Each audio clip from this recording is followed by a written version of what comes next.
Hi, everybody. Welcome to another lecture about the green Jew. The Jew who is trying to be green, to be natural, help the world, help himself or herself. What does the Torah have to say about this? I'm going to start off by showing you two videos. There is amazing footage these days going on from outer space about Earth. We all know that we've seen such amazing videos ourselves about Earth. But while we're watching these videos, I'd like you to be thinking of a question that we're going to try and answer, or at least elaborate upon through the course of this lecture. And that question is, does the Earth belong to us, or do we belong to the Earth? Another way of saying that question is, does the Earth have a consciousness, and is its consciousness greater than us? Does its consciousness involve the consciousness of everything on it? Is it its own entity? That is the question that we'll try to deal with. Again, for those who've just arrived, welcome, welcome. We're going to be dealing with the question, do we belong to the Earth, or does the Earth belong to us? I'm going to share two videos. One of them in particular is from a documentary called One Strange Rock with Will Smith as the narrator. Really, really impressive and worth watching. And if any of you have seen that, it's worth watching again. I've watched it so many times, just because each time I'm just in a wow moment of seeing the Earth from space. So I'm going to share my screen. We are going to watch two videos, and then we're going to discuss, do we belong to the Earth, or does the Earth belong to us? Okay, so my screen should be sharing. I'm going into YouTube, so you can watch these videos on YouTube. And if I can find YouTube, here it is. Okay, let's check it out. This is unbelievable.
Okay, so that was an interesting video. I only watched the beginning before, and now I see the end. It's a little bit like of a doomsday ending or a warning, and we'll talk a little bit about that. But I'd like to get into the sources, and then we'll end off on a more positive note. So again, the question we're addressing is, do we belong to the earth, or does the earth belong to us? What does the Torah have to say about this question? Let's look at the earliest sources that I believe the Torah talks about when it talks about our relationship to our Mother Earth, and let's see what it has to say. So I'm going to do this quite textually. So if any of you find it difficult to follow the screen, just try and listen.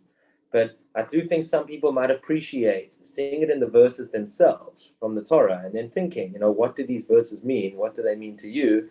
I'm just going to be giving some examples of what our sages have said, and it's all food for thought for you. So let's go through it. It's all from the beginning of the Torah, which to me is always what the world is meant to be and what we learn, where we're meant to learn how we are meant to act.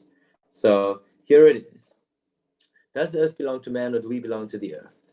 So looking at source number 1, God said, this is A, in chapter 1, verse 24 of the Genesis. God said, "Let the earth bring forth every kind of living creature, cattle, creeping things, and wild beasts of every kind." And it was so. This is the command from God to the earth, Vayomer Elokim, Totzei haaretz. Let the earth bring forth life. Now it's interesting, it doesn't say, and God created life on the planet. It says specifically, and God said to the earth, "May you bring forth every living creature." Does this mean that we belong to the earth?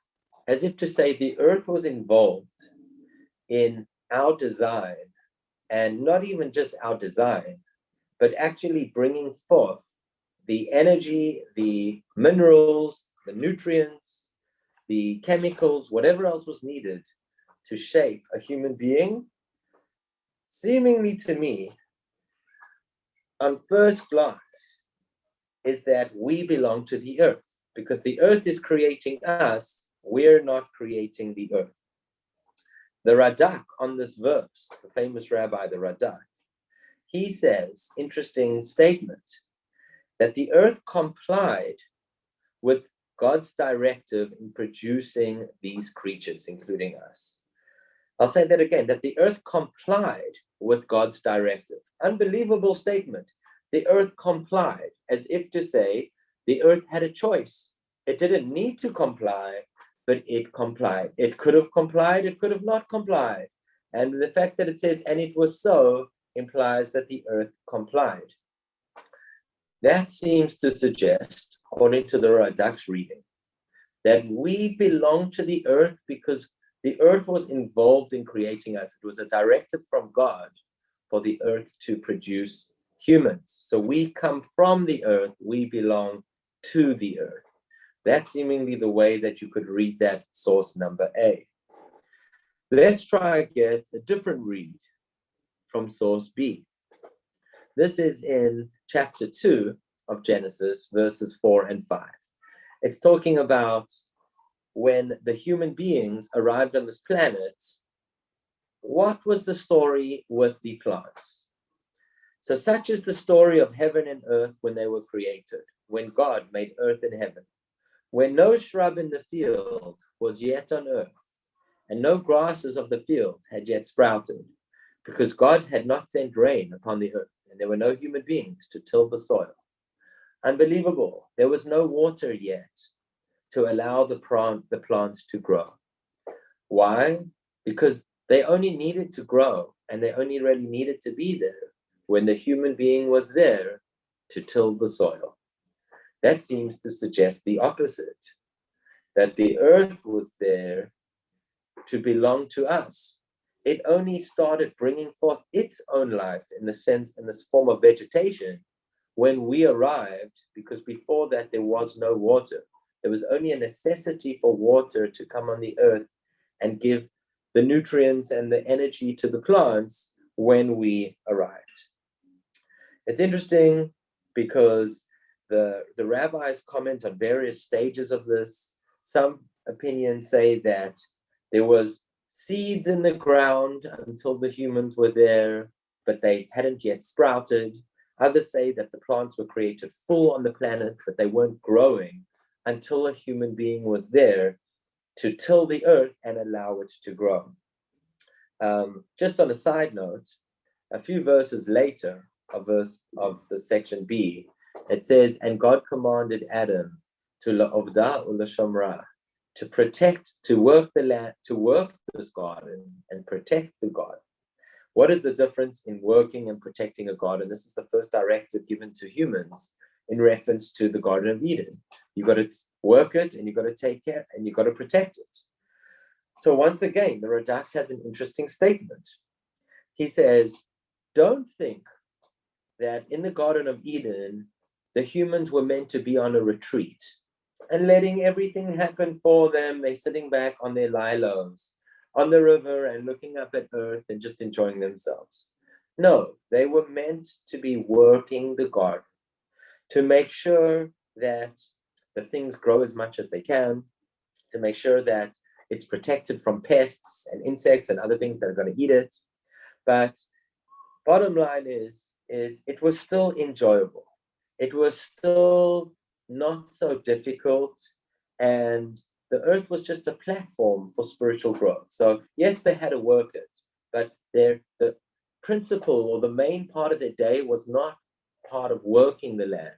It was actually just enjoying the land, and when they had an hour or two, they took care of it. That's the Radak's reading. And also, Rabbeinu Bechaya adds to that and says, this is going to be the future of humanity too. That one day we're going to get back to that Garden of Eden consciousness, where we won't be on retreat. We won't just look at nature and nature will take care of itself. We're going to have to take care of it at some level.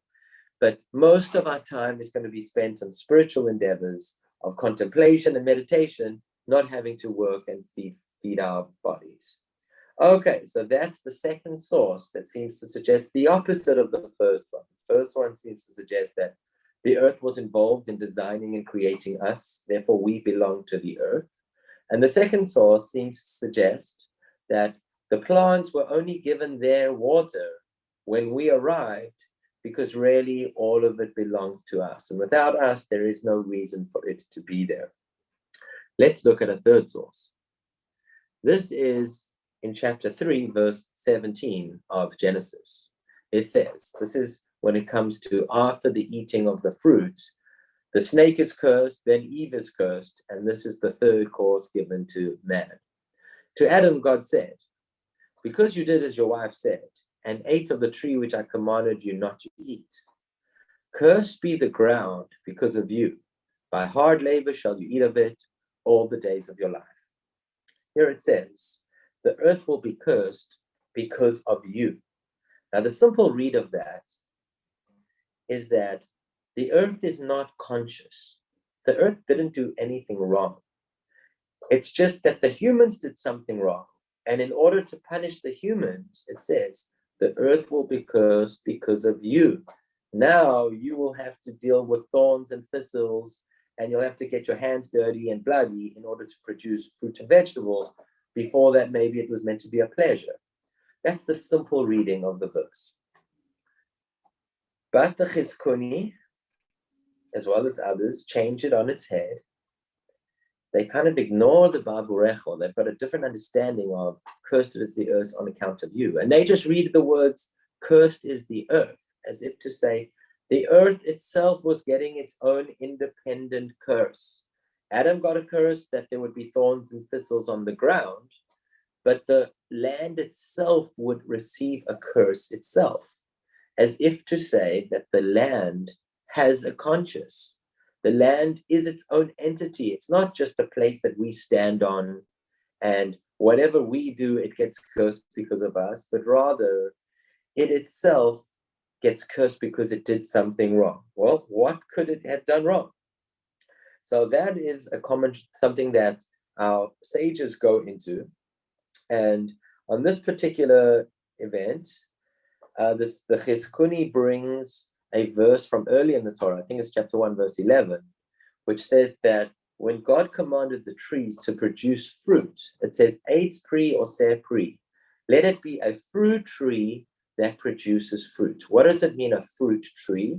It means that the tree itself was a fruit, as if to say the trunks and stalks and everything on the tree was meant to be edible. For whatever reason, the tree did not listen to God's command, and it only produced fruit on its branches. It didn't give of itself to be food to Adam and Eve and the animals and whoever was going to eat it. It only gave a small portion of itself, the fruit, and therefore it was cursed. So that's also an interesting read, that the simple reading would say that the earth belongs to us and it gets cursed because of us. But another reading would be that the earth is independently cursed because it has its own consciousness as if it did something wrong. That view is not just from that verse, but let's go to source D. We've only got two more. This comes down to where the curse to Cain when he kills Abel, and God is now cursing Cain for being the first murderer. So God says, what have you done? Listen, the blood of your brother's blood cries out to me from the ground. Therefore, you shall be more cursed than the ground, which opened its mouth to receive your brother's blood from your hand. That's a little bit of a strange terminology. You shall be more cursed than the ground. Does that mean that the ground was cursed and Cain will be more cursed than the ground? As if to say that the ground itself took on sin and it itself was cursed. It has its own consciousness, like we just saw in the previous source. Or does it mean that it's cursed on account of Cain? So once more, maybe you could read it as, cursed are you through the ground that opens its mouth. But Rashi and others, the Tur, don't say that it was cursed through Adam's sin, but rather it itself had sinned. Why? What was the sin? Well, the verse says, the ground opens up its mouth to take the blood of his brother. The Torah says that the earth, not maliciously, but intentionally, covered up the blood of Cain's brother Abel, as if to defend Cain against God. It wanted to help him in this murder, so to speak, as opposed to show God there is blood. The blood all seeped into the earth sucked in the blood so that there would be no proof, and it was to Cain's defense. So once more, where are we at the moment? So we had our first source, which seemed to say that the earth was involved in creating us, we belong to the earth. We had our second source saying, on the contrary, the earth belongs to us because there was no water on the earth until we arrived. We had source C and D, which asked the question, does the earth have its own consciousness? And many read it as no, and the earth is just getting cursed by Cain as well as by Adam through Cain and Adam. Or alternatively, the earth itself independently was conscious and it did something wrong and God was cursing it. Just when he was cursing Adam and Cain, he was also cursing the earth for whatever it did, either not listening to produce stems which are edible, or perhaps taking the blood so that there would be no proof against Cain. Okay, finally, we have one last source. This is the lead up to the flood. So the flood of Noah, which went over the whole earth, we know the whole earth was destroyed. I mean, there was 11 months of water as high as Mount Everest. Well, not 11 months fully as high as Mount Everest, but many, many months. So how do plants and trees survive when there's water all over them? So we know most plants don't. Some of the rabbis say only the seeds survived, but none of the trees and the plants did. That seems a little bit unfair. Why is the earth getting a curse? Why is the earth being punished for what humans do? So the verse says, when God saw how corrupt the earth was, for all flesh had corrupted its ways on earth, God said to Noah, I've decided to put an end to all flesh, for the earth is filled with lawlessness because of them. I'm about to destroy them with the earth. Now that last line, the Hineni mashchitam et haaretz, it's a little bit hard to read in the Hebrew. But Hineni, and behold, I am about to mashchitam, destroy them, the earth. Does it mean with the earth? Does it mean on account of the earth? That's a little bit hard to read. And once more, one could read this, even though I think it's easier to read it the other way, that the earth just has to suffer on account of man, because man was corrupt, and therefore the earth is a bystander and it gets cursed as well. One could also read, just like the Chizkuni and just like Rashi in the previous sources, that the earth was conscious, and the earth itself at the time of Noah's flood was doing something wrong. Now, what exactly was it doing wrong? Was it crossbreeding seeds? Was it, I don't exactly know what it could have been doing wrong. But that might be a plausible read, that the earth is conscious and it got punished with the humans and the animals, because it itself was guilty as well. Just going to end off by saying that it's not clear how you want to read the Torah. If you want to say the earth is conscious, if you want to say we belong to the earth, or the earth belongs to us, or we belong to each other, or we're part of the same thing, let's watch 2 more videos that might shed some light on this, and then we'll wrap it up. Might have to go through a quick commercial, but I don't have a free YouTube account. Even from space, you can see that the planet Earth is full of life. When you take a closer look, you'll discover a delicate balance of millions of different life forms, coexisting and relying on each other to survive. But what if these aren't all unique individual organisms? What if they're all just extensions of one superorganism, the Earth? Could we all just be part of our planet's life support system? What scientific proof is there to support this idea? This is What If, and here's what would happen if Earth was one living organism. Think of the Earth as being like a human body. When our body starts to overheat, it has its own perspiration system to help regulate its temperature and cool down. When Earth starts to overheat, it has its own system of plant and animal life to regulate its atmosphere and control the temperature. But now, our planet is heating up at a pace that is beyond its abilities to keep fixing itself. And that's due to us. Which begs the question, are we part of Earth's regulatory system? Or are we a disease that has come to disrupt it? Today, we're going to do things a little differently. Instead of our usual approach of looking at what would happen if the Earth became one living organism, we're going to focus on the theory that it might have been one all along. The main theory that puts this idea forward is called the Gaia theory, named after the Greek goddess of Earth. This theory argues that all living organisms, along with their inorganic surroundings, adapted and evolved as a collective whole in the form of one giant self-regulating system that keeps checks and balances in place in order for life to survive on Earth. We know this sounds like the kind of theory that might have come from the smoky tents of a hippie commune, but it actually came from a highly accredited scientist named James Lovelock. He came up with this theory while studying the question of why Earth's atmosphere is different from what we see on Mars. Why does our planet have both oxygen and methane when Mars has mainly carbon dioxide?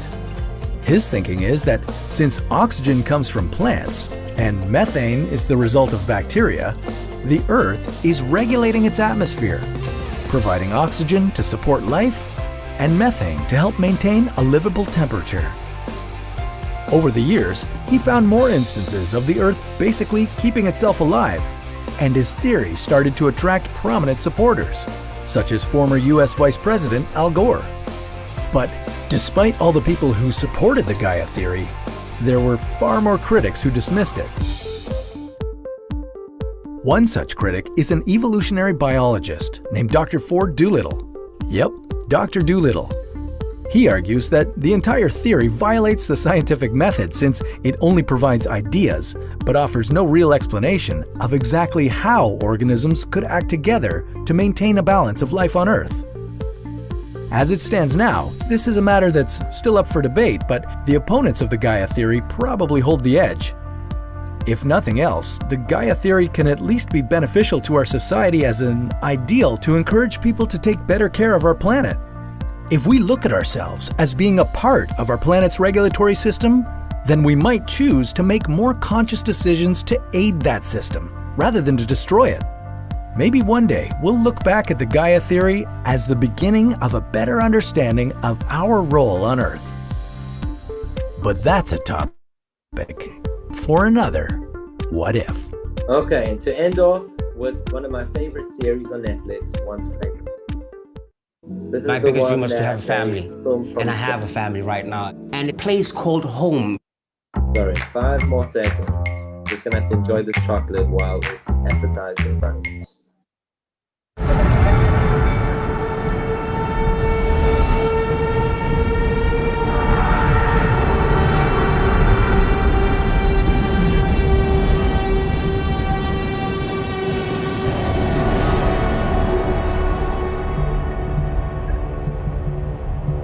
Dust storms can be pretty amazing when you see them from space, and sometimes they're huge. You know, I had seen little dust storms blowing and you kind of look hard. This, you didn't need to look hard. It was the continent of northern Africa basically obscured by thick brown dust. And as I orbited, I couldn't wait to come back. And when I did, I saw that dust storm that was over Africa now over the Atlantic Ocean. In my next orbit, I see it hitting the coast of South America.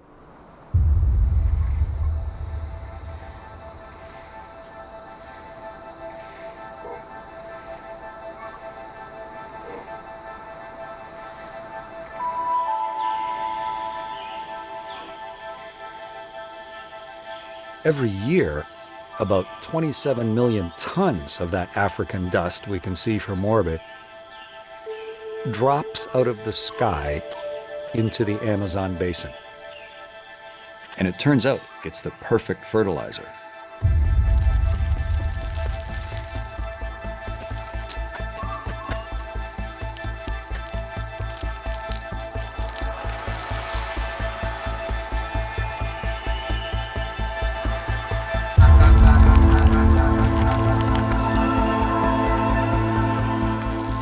As they grow, the plants and the trees turn carbon dioxide into oxygen.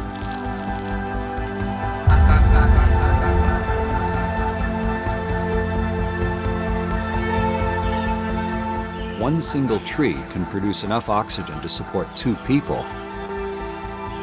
And the Amazon rainforest is 10 times the size of Texas, producing 20 times more oxygen than all the people on the surface of the Earth could consume. But not one breath of it leaves the Amazon.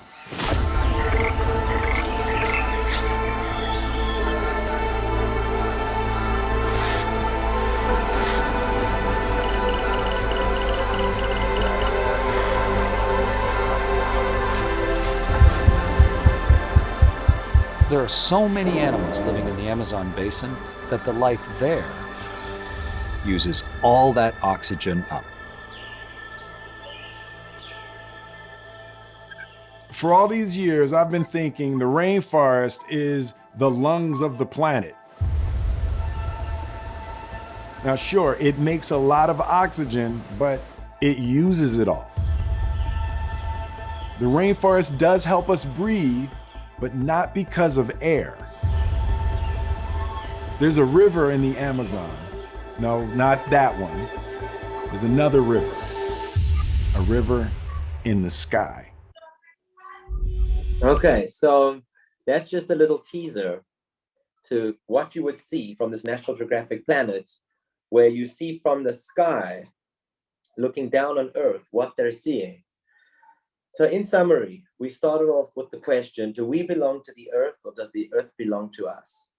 And we mentioned there's seemingly competing verses in the Torah that some might suggest that we belong to the earth and the earth is a much bigger consciousness than us. And there's others which say that actually the earth's consciousness is subordinate to our own. Maybe it's not even conscious. Maybe it's just there for us. We then went on to another question, which is it conscious? How conscious is it? Some people say that the earth was cursed not for its own sins, but that was the vehicle just to curse Adam through the earth. Others say no, the earth itself was guilty of things in the past that it had done because it itself is conscious, irrespective of its relationship to man. And then lastly, we thought about the flood. Why would God destroy the earth if the earth wasn't guilty at some level? Would God really think that the whole earth is just null and void? It's all relative to us. So if we're good, the earth exists. If we're bad, the earth gets destroyed. Or was the earth itself independently doing something wrong and it itself needed a little bit of a cleansing, at least, the first couple of meters of its crust in order to rejuvenate from whatever other bad things that it had done. And lastly, we just watched some videos, interesting videos from One Strange Rock from the National Geographic, narrated by Will Smith, where they seem to suggest that the earth might be what they call the theory in science, whatever it's called, that the whole earth is just one collective organism, that everything is connected and everything helps everything else and everything destroys everything else. And if you don't have a Sahara Desert in Africa, you don't have an Amazon jungle, and vice versa, because from space, you see how everything is necessary for another place on this planet to exist. I'll end off with two quotes, and then I'll open it up if anyone wants to say any comments. The two quotes are not conflicting quotes, but they're nice quotes that I'd like you to think about, and they do relate to some of the things we're talking about. This is by Khalil Gibran from the famous book, The Prophet. This is seemingly a source that the earth has its own consciousness, independent of humans. And forget not that the earth delights to feed your bare feet. Sorry, let me say that again. And forget not that the earth delights to feel your bare feet, and the winds long to play with your hair. As if the wind has feelings and it can enjoy you, and that the sand, the grass, the rocks, they can enjoy you when you stand on it. The earth is conscious, alive, it feels you. It might even know your thoughts. It might know the thoughts of everything upon it. Imagine the consciousness of knowing everything that everything on it is. Wow, every animal, every bird, every plant, every living organism. The earth is alive and connects all these things. Unbelievable idea. Then the next thing is ending off. This is Willem van Humboldt. I believe he was a famous biologist or botanist or something. I know they have like Humboldt University and Humboldt National Park in the United States. He says, not to say that the earth is independent of us or it's got its own. Also, along the ideas that the earth has its own consciousness, he says, the finest fruit earth holds up to its maker is a finished man. As if to say, not only is the earth conscious and it is aware, but its best product that it can produce is a gentleman or a lady or some type of human being that is a blessing to this earth. It's not just that it's not connected to the rest of humanity, but it's got a special relationship with the human. So that was a good couple of ideas trying to ask, do we belong to the earth or does the earth belong to us? Does the earth have consciousness on its own or not? Is everything one collective or not? Those were all ideas that we explored through classic texts. Does anyone have any questions or want to suggest any answers to those questions? Okay. I just want to say thank you. It was totally fascinating. Pleasure. I'm glad that you enjoyed it. And when I watched that show, One Strange Rock, I think it's 7 parts or 8 parts, I rewatched each one at least once, or maybe most of them at least once, some of them 3 or 4 times, because it blew my mind that no air from the Amazon is breathed by any human being or any animal on this planet other than those in the Amazon. That's one misconception that everybody thinks about, at least according to National Geographic, and that the Amazon only exists because of the African Sahara. I mean, that shows to me Hashem's unbelievable wisdom and power, that everything is just this whole collective, and we don't even know half of what's going on, not even a half, not even 1%, because from space, you see a whole new picture that no human ever even dreamed that would be the case. Good, thank you. Any other suggestion that anyone wants to say about this topic? Again, the topic was, what is our relationship with the earth? And from a Bible scholar, if you are reading the Bible and you are thinking about this question, and you are looking through the text and thinking about it, these are some of the texts that the ancient sages were actually thinking about it. Now, they didn't maybe think of sustainability the way that we think of sustainability, and they didn't know, what happens to plastic. They didn't even know that there was such a thing called plastic. So they lived in a very, very different world. But they were dealing with the question of, is the earth conscious or not? And what is the relationship between a human and the earth? And how much are we in control of the earth? And how much is the earth in control of us, and how we influence each other? I mean, according to the simple reading of the Torah, the whole earth was destroyed at Noah because of our human actions. Imagine how at the whim the earth is of us, if you look at it that way. But I gave you other sources today which viewed the complete opposite. That it's not that the earth is at the whim of us, it's that we are at the whim of the earth, and the earth has such a greater consciousness. And it might be that we influence each other. So at the time of the flood, the earth was corrupted by us, and the earth corrupted us. It was give or take. And that's a very, very deep thought that spiritual thinkers have been thinking about for a long time, and definitely in our tradition. Okay, great. Thank you, everybody. There will be a recording for those who arrived late. Sorry if you couldn't get in, and I'll try to send it to you. And have a great day. I just hope that everyone can be the best green Jew that you can be. Thank you, everybody. Cheers. Thank you. Thank you very much. Thank you. Pleasure. God bless.